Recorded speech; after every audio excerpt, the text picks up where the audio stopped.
Chapter 1. Everything was beige. Walls, furniture, floors, everything. And as if that wasn't weird enough, I had no clue where I was. None. One minute I'd been, well, shit. I couldn't remember where I'd been or what I'd been doing before here. Wherever here was. A quick glance told me it was a waiting room, but I'd never seen anything quite like it. The windowless space had 2 closed doors, one with a small flat light over it. There was only enough room for a boxy coffee table and 4 slender armchairs, one in which I sat. But there was no reception desk or anything on the walls. No signs or posters or ubiquitous prints of famous paintings. Not even a single outdated magazine on the coffee table. What were people supposed to do while they waited if they didn't have a smartphone? And where was my smartphone anyway? I patted my pockets, but coming up empty-handed, I reached down by my feet for my tote. It wasn't there, and my heart lurched. My writing notebook was in my tote, and I never went anywhere without either it or my phone. As I dropped to my knees to check under the chair, the door with the light over it opened, and a man of indeterminate age popped his head out long enough to say, "Please, come in." Grimacing, I stared at the empty doorway. Did this stranger actually think I'd blindly obey him? Instead, my missing tote all but forgotten, I scurried to the opposite side of the room and yanked on the other door. It opened into a long, equally beige hallway that seemed to go on forever. It was empty, but had dozens of other doors all closed. What the hell? Back in the waiting room, I closed the door and leaned against it while rubbing my eyes. The surrealism of Alice Through the Looking Glass came to mind, only I hadn't slipped through a mirror.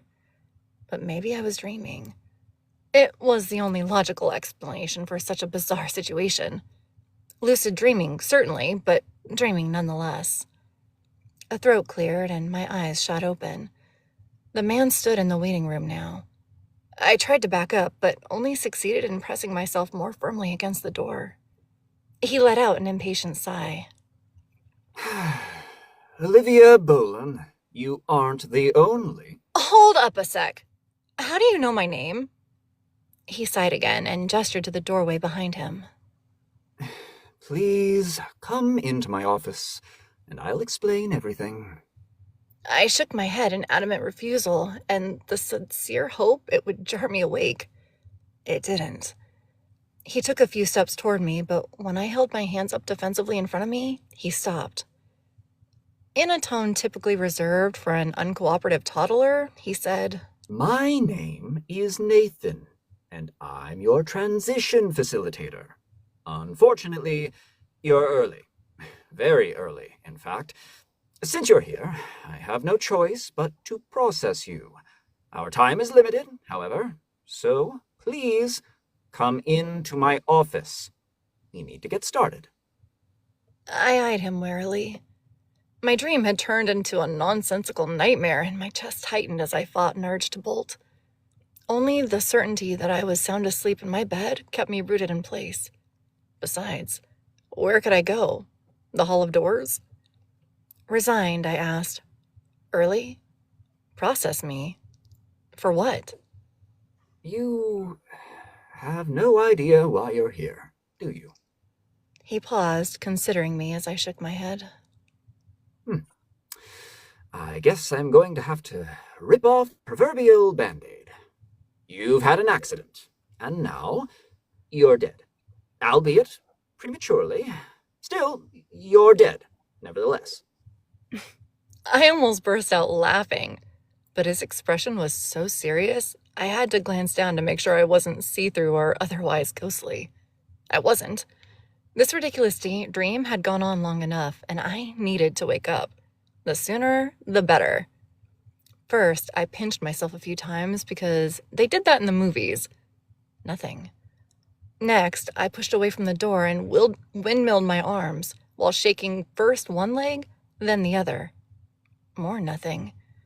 I even tried a few jumping jacks for good measure, but I still wasn't back in my bed. In the meantime, this Nathan guy didn't move. didn't speak. He didn't so much as twitch a muscle. He stood there and watched my absurd calisthenics, and his inscrutable expression never changed. Perhaps, when you're done with the hokey pokey, we can speak? Defeated, I sank into my chair I'd vacated moments before and gave Nathan a proper once-over for the first time since finding myself in this strange place. Everything about him was average, from his height and weight to his brown eyes and hair. His clothes, a button-down shirt, tie, and casual slacks, were all the same shades of beige as everything else around here. He was so unremarkable, so beige, I wouldn't be able to pick him out of a police lineup 5 minutes from now if I tried. I opted for a different approach. Who knew? Maybe lucid dreams just needed to play themselves out. It was worth a try. Look, I know you're a figment of my imagination, but I don't give a rat's skinny ass. What do I need to do to end this? Click my heels, throw salt over my shoulder, and make a wish or something? Does it need to be in any particular order? I'm afraid not, because you aren't dreaming. I gasped. How did he know I thought I was dreaming? I hadn't said it out loud. Okay, I don't know. Nathan crouched before me and placed a hand over mine, stilling both my shaky words and hands. The room filled with the scent of lavender as he gave me a gentle smile. An inexplicable warmth flowed from his hand, but I didn't pull away. In that moment, I somehow knew I was safe with this man. He drew me to my feet, and I let him guide me into an office. It was as beige as Nathan and everything else here. What was this place and all the beige? I started to feel rather conspicuous in my strappy pink tank top and faded jean miniskirt, despite their muted colors. Maybe the sea of beige was some sort of branding thing, but if so, it wasn't anything I was familiar with. Nathan motioned to a pair of armchairs which faced a large, simple desk. While he sat on a swivel chair behind it, I took the seat closest to the door. I may have felt safe for the time being, but I wasn't a complete idiot. I understand you prefer Liv to Olivia, he said, drawing my attention back to him. I nodded, not even bothering to ask how he knew. Welcome to Transition Central, Liv. As I've already mentioned, I'm your facilitator. Central what? And what do you facilitate exactly? I still don't understand any of this, I said, gesturing to the room at large as my bemusement gave way to impatience. I facilitate after-death transitions. You can't remember your death right now. It's recent, and it was traumatic. Under normal circumstances, you'd have all the time you need to remember and come to terms with it. But we don't have the luxury of time right now. Your death was premature, and I've got a very limited window in which to correct it. I rubbed my face with both hands. If I wasn't dreaming, it would be best for me to play along with this guy. He may have seemed harmless, but so did a lot of serial killers. Okay, let's say I'm really dead. Let's go with that for a minute. You keep saying I died prematurely.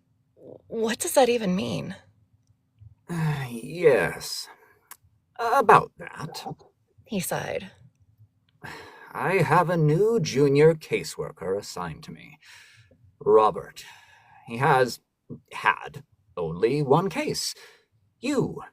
He was supposed to watch over you and intervene if you found yourself in peril before your time. Okay, let me get this straight. He's my, guardian angel or something? Let's go with or something, he said with a half smile. As I was saying, he made a mistake, and now you're here. As his immediate superior, it clearly falls to me to correct his oversight. Oh, sure. Clearly. Everything is perfectly clear. As clear as fricking mud. I know it's a lot to take in. Nathan rose and came around the desk, sitting in the chair beside me. He patted my knee, and his touch radiated a calming warmth again. When someone dies, They come here to Transition Central and meet with a facilitator such as myself. We discuss their life lessons and how the individual plans to use what they've learned moving forward. Then they transition. Transition to what exactly? I can't say. My mouth fell open. What? You don't know? Are you kidding me about now? Of course I know. His eyes crinkled at the corners. But I can't tell you. Everything here is on a need-to-know basis, and these are things you simply don't need to know. At least, not right now. It's not your time. Fine. Have it your way. I crossed my arms over my chest. So, what happens to me now? Well, the best course of action is for me to return you to your vacated life, and then... Hold up, I said, making a timeout sign with my hands. Just stop. Are you even speaking English? What the hell is a vacated life, anyway? It's the life someone leaves behind at the time of their death. He was so blasé about it, you'd think he was giving me the correct time. Now, under normal circumstances, one is only returned to a vacated life during a near-death experience, which serves its own purpose. And that is... Need to know, as well. Now, under extenuating circumstances, it can take place once someone has arrived here, though it's rare. However, given Robert's unfortunate mistake, it's the best option for your particular situation. Dream or not, my curiosity was piqued. Maybe there was a reason some people actively sought out a lucid dreaming experience. At the very least, it would make for an interesting story, assuming I'd remember my dream when I woke up. I said, "Okay, I'll bite. What happens now?" I have a few things to prepare, but while I do, take the opportunity to reflect on your life and on what you've learned while living it to this point before I send you back. You won't remember any of this when you go back. He said, as though he'd read my mind. At least not on a conscious level. Not to worry, though. All souls carry their life lessons in their subconscious when they transition. Otherwise, they wouldn't know what to do and not to do moving forward. So, let's get on with it, shall we? Before I could object, he picked up a remote from his desk with one hand and, with the other, gestured toward a large television on the opposite side of the room. Neither had been here when I arrived. I presume you've heard of a TV show called This Is Your Life? He asked. When I said no, he shrugged. Before your time, I suppose. I must have my decades mixed up. In any event, Liv Bolan, this is your life. He pointed the remote at the TV, and scenes appeared on the screen. It was my life, all right. My entire 21 years of life, starting with my birth. It flew by quickly, and I could barely keep up. Was this what was meant by your life flashing before your eyes? Still, every once in a while, I caught glimpses of some of my favorite moments. Tea parties with my grandmother, learning to drive a stick with my grandfather, my mom's pride over my acceptance to her alma mater's criminology platform. There were some difficult moments, too. Being the only kid in my junior kindergarten class without a father, my grandfather having a heart attack when I was 15, my high school boyfriend moving out of town for college without a second thought. As the replay neared the end, it slowed. I saw myself during my first 2 years of university, moving into my apartment to be closer to campus, going to classes and to work at the coffee shop, meeting my best friend, falling in love with my current boyfriend. One scene in particular gave me pause as I watched the events unfold. My heart broke all over again. I walked in on my boyfriend with another girl, and his eyes wouldn't meet mine. My breath hitched, both on and off screen. Was she worth it? On-screen Liv asked him in a strangled voice. I never got to hear the answer. In an abrupt change, my compact car sped erratically down the hallway despite the torrential rain which had rendered my wipers ineffective. It wasn't like me to drive so... The tires screeched as I lost control of my car. Oh, God. My car crashed into a guardrail and flipped over it. The scraping and crunching of metal reverberated in my ears. When the car stilled, blood dripped down my face and my gray-green eyes blinked once, twice. Then they closed and the screen went black. And I remembered everything. I was dead. I really was dead. Oh, fuck. Clutching at my hair with both hands, I alternated between keeling and gulping air. Nathan pushed my head down to my knees, holding it there while telling me to breathe. I bit back a mirthless laugh. Didn't he see the irony in telling a dead person to breathe? The soothing warmth of his touch had barely taken effect when, out of nowhere, something knocked my elbow off the armrest and I jerked back. Nathan gestured toward a cat perched on the arm of the chair next to mine. I laughed in disbelief. How did a cat, a big one at that, materialize out of thin air? I shook my head. It didn't, that's how. Rather, with its creamy beige fur and pale amber eyes, it had bleached right into the rest of the bland room, so I hadn't noticed it before. At least, it's what I was going with. Meet 9. He said. She's an official transition support animal. She senses when a visit is difficult for a new arrival and shows up in the moments she's needed most. Like the TV, maybe the cat did appear out of nowhere in this increasingly bizarre place. 9 hopped from the armchair and onto my lap where she curled up. As if on autopilot, I rhythmically stroked her soft fur. After a few heartbeats, my breathing returned to normal and Nathan picked up where he'd left off before playing the home movies. Once we're finished here, I'll return you to the moment of your death. Nothing will be different, except I'll correct your skid and you'll go on your way. The way you should have, had Robert not been distracted. You won't be any the wiser upon your return. Nathan went back to his swivel chair on the other side of the desk and picked up a manila folder that hadn't been there before either. He perused it for a minute before putting it back. Leaning forward, he rested his elbows on the desk and formed a steeple with his fingers. Now, before I send you back, we need to discuss what you learned during your brief life. Although you're not transitioning in the literal sense, you're being given a unique opportunity. You shouldn't squander it. I glowered at him. Squander what exactly? The opportunity to go back to the worst day of my life? Unfazed, he asked. What did you learn from it? What do you think you could have done differently to achieve a different outcome? What could I have done differently? I asked snappishly. What do you mean? I'm not the reason I was driving in a storm in the first place. I'm not the one who cheated. There's only one thing that needs to be different, and it isn't me. It's him.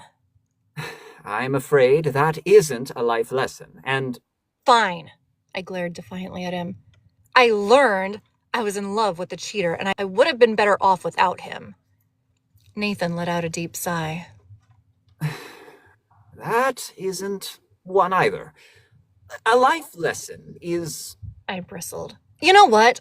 I don't give a shit what it is. I just wish I'd never met him. Well, I'm not a genie, and we aren't in the business of granting wishes here. He snapped in an unexpected flash of annoyance. Let's get back to what you've learned, shall we? We're running out of time, and... Excuse me, sir? I smelled the guy before I saw him. The earthy, spicy odor of sandalwood emanated from him the way lavender did from Nathan.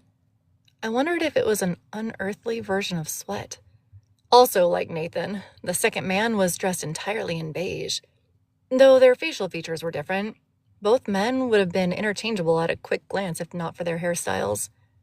Unlike Nathan's short, almost military haircut, this man's light brown hair was fashionably styled in an undercut pompadour.